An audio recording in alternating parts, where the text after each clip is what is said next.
L&T నుంచి తీసుకొని వాళ్ళని గట్టెక్కించడానికే ముఖ్యమంత్రి ఈ మెట్రోను ప్రభుత్వం చేతిలోకి తీసుకొచ్చిండు.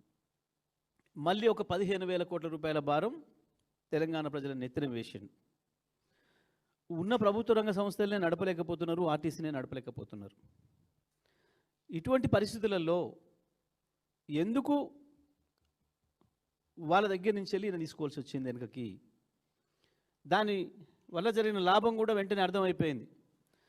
ఆ కంపెనీ ఎప్పుడైతే సూత్రప్రాయంగా ఇక్కడ ప్రభుత్వం తీసుకోవడానికి నిర్ణయం తీసుకుందో వెంటనే ఒక్కటే రోజులు 24 గంటల గడవక ముందే 12,000 కోట్ల రూపాయలు ఆర్జించింది ఎల్ఎన్టీ కంపెనీ. వాళ్ళ షేర్ విలువ పెరిగింది 3%. 12,000 కోట్ల రూపాయలు కంపెనీకి వెంటనే లాభం జరిగింది గంటలలోనే. అంటే ఇది ఒక పథకం ప్రకారం వాళ్ళపైన ఒత్తిడి చేసి తీసుకొచ్చి ఇది తన చేతులకు తీసుకొని ప్రజలపైనేమో 15,000 కోట్ల భారం వేసిండు, తను ఒక 1,000 కోట్ల రూపాయల లాభం పొందిండు.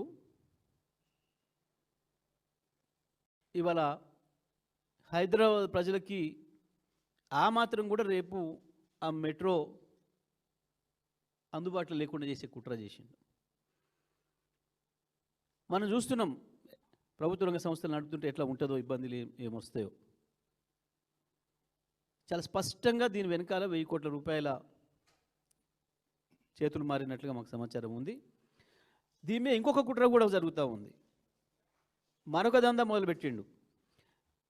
తీసుకొని ప్రభుత్వం చేతులు ఇట్టే ఉంచడా అంటే ఉంచడం లేదు. దీన్ని తొందరలోనే దీనికి సంబంధించిన దాదాపు 35,000 కోట్ల రూపాయల ఆస్తులు, 300 ఎకరాలకు పైగా ఉన్న భూమిని త్వరలోనే ఈయనకి ఇష్టమైన, ఈయనకు దోస్తులైన అదానికి, మెగా ఇంజనీరింగ్ సంస్థలకి కట్టబెట్టడానికి ముందే ప్లాన్ చేసుకున్నాడు. మళ్ళీ అక్కడి నుంచే చెరొక 1,000 కోట్లు, అక్కడి నుంచి చెరొక 1,000 కోట్లు దండుకోవడానికి ఒక పెద్ద పక్కా ప్రణాళిక ప్రకారం ఒక మాస్టర్ మైండ్తోని చేసిన దుర్మార్గమైన కుట్ర ఇది. ఒకవైపేమో జీతాలు అడుగుతుంటే పైసలు లేవు, నన్ను కోసుకొని తింటారా అని మాట్లాడతాడు.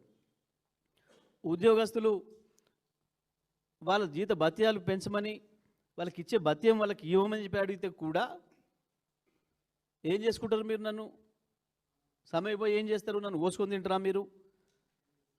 ఇంకా చిన్న చిన్న వర్కర్లు